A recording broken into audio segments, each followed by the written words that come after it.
So I'm about to go off on the some things, and I'm not scripted, so this could just be terrible. But anyway, am I worried about the tank meta? I guess yes and no. There was always a, I guess you could say a tank meta, really, to be honest, because as long as I've been playing this game, there have always been characters who can seemingly never die. And now we're just not living, but now we're just playing in a time where anybody who isn't an absolute tank who can still do crazy burst damage is getting blown up faster than normal.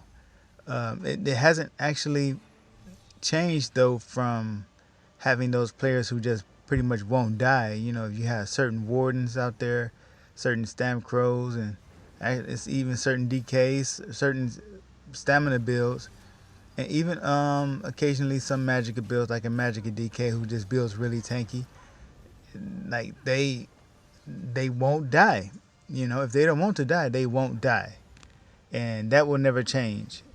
And but now it's just the only difference is now everybody else who isn't built like that is getting just pieced out like real fast. You just get a couple of seconds to try to recover from being attacked, and if you don't recover in those couple of seconds, you're dead.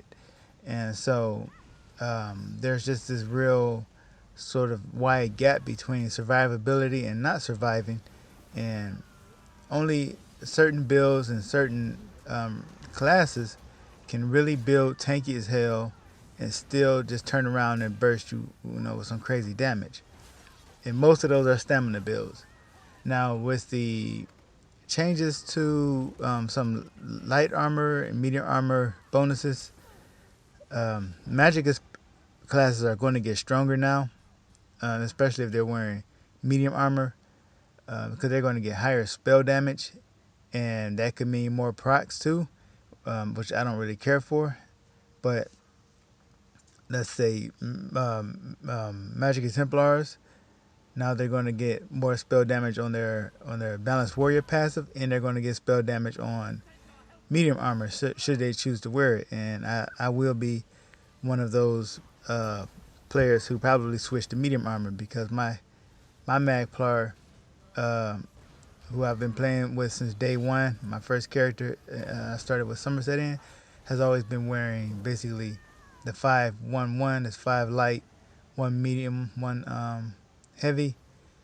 But with this change coming up, I may just switch to 5 medium. I may even go um, 3 medium, 2 light. But I can definitely see myself switching to 5 medium on my Magplar because higher spell damage may not mean um, higher damage for attacks, but this character also has kind of mained as a healer a lot of times in dungeons. But in PvP, mobility is important. You don't want to get stam locked, which happens to me a lot in PvP. I get stam locked. I run out of stamina for sprinting. I'm slower than other characters are. And not only that, but the medium armor will give you spell damage as bonuses now. So that means bigger heals. And I've always sort of played this character as a spell sword sort of anyway. That's why I like hybrid so much, because I guess my favorite class is like a spell sword, a sword in one hand and a spell in the other hand. So this character, when I first started off, I started trying to play sword and shield on the front bar and a bow on the back bar while still using magic attacks. That's just how I started playing the game, because I came over from Skyrim and I thought I could do that. But not then after that I moved to a great sword on the front bar and a restoration staff on the back bar, and that was I was in the low CPs back then. No, I think I switched over, I think before I even hit level 50. I had started playing that way probably. But anyway, that's the way I've been playing ever since. Um, so early Somerset, I've been playing with Great Sword and Restoration Staff. But now, I can get more mobility and better stamina regen, and I can just take care of my magic regen some another way. But that will definitely be an option on the table for me. And so anyway, back to the tank meta part. Yeah, with magic characters being able to do more damage now, um, you have to consider like if you increase spell damage with the tooltips on some magic skills be already just being kind of high. Now they're going to be even higher, and if as it is right now, if you didn't if you didn't touch Battle Spirit and just left it as it is now, the next patch, if you run into a Magplar with all the spell damage bonuses they're going to get, then you're going to get like absolutely melted.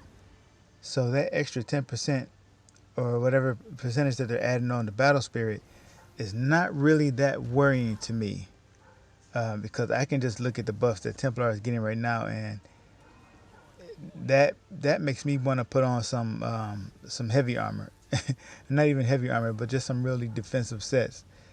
Because I'm looking forward to playing Magplar, but not to fighting them. And these are buffs that they needed.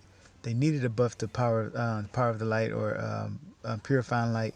They needed a buff to balance warrior. These are things that I have asked for. I've put them in at the forum before a couple of times, and I've also made a video about some of those ideas that I had, so that you can see those yourself if you want to. But yeah, I mean, I think with the damage being the way it is and going as high as it can go, with the next patch, I really don't think I'm too concerned about the tank meta because, like I said, if there's always been a meta where you had characters that did not die but still dished out ridiculous amounts of damage. Just, just you can bang on them all you want, and then they just turn around and just boom, you're dead. So um, that's never going to change. I don't think that extra 10% or whatever is just going to make it worse. It's just not. You can't improve something that is already as good as it can get. All it will do is make those characters who are getting kind of 2 or 3 shot a little bit tankier. That's going to help them out. So again, I'm not quite sure I'm concerned about a tank meta right now. And let's see, is there anything else that I'm going to talk about?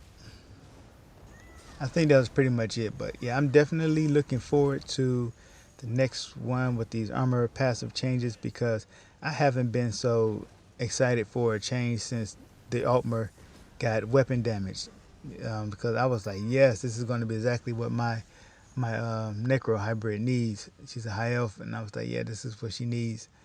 Um, and as far as medium armor goes, and people who play medium armor builds, worrying about it destroying medium armor, like I think, in my opinion, I think it's going to balance medium armor better. They're going to lose some crit chance, but they're still going to maintain crit damage. And if they're wearing light armor, some pieces of light armor, they may still like their crit chance may only drop maybe just 2 or 3%.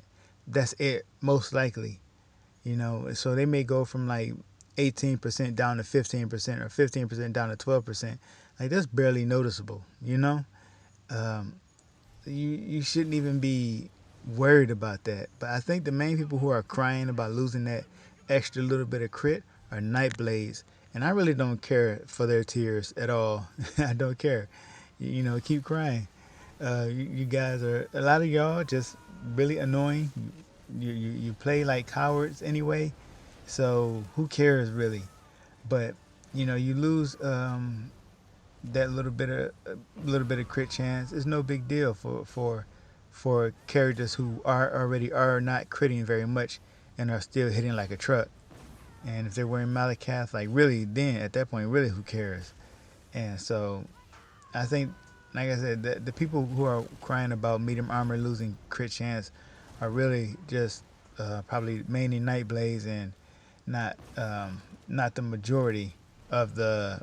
I say they're a loud minority, in my opinion. I'm looking forward to all the changes to the armor, And I hope to see. I hope they continue to make uh, things more hybrid friendly. So I think that's pretty much all I needed to say. Thank you all for watching and listening to this video.